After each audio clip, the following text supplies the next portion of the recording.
How to check deleted photos on iPhone. To get started, first of all go ahead and open up the Photos application on your phone. The iPhone Photos app is a built-in application that serves as a central hub for managing, editing, and sharing photos and videos. It allows users to view, organize, and interact with their media library. Here, you can view all the photos and videos on your phone. Once you're here, scroll down to the Utilities section. Then, tap on Recently Deleted. You require Face ID or passcode to view this album. Once you're here, you can view all your recently deleted photos and videos.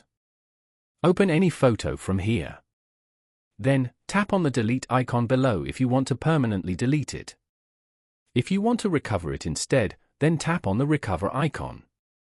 Following these steps, you can easily check deleted photos on iPhone.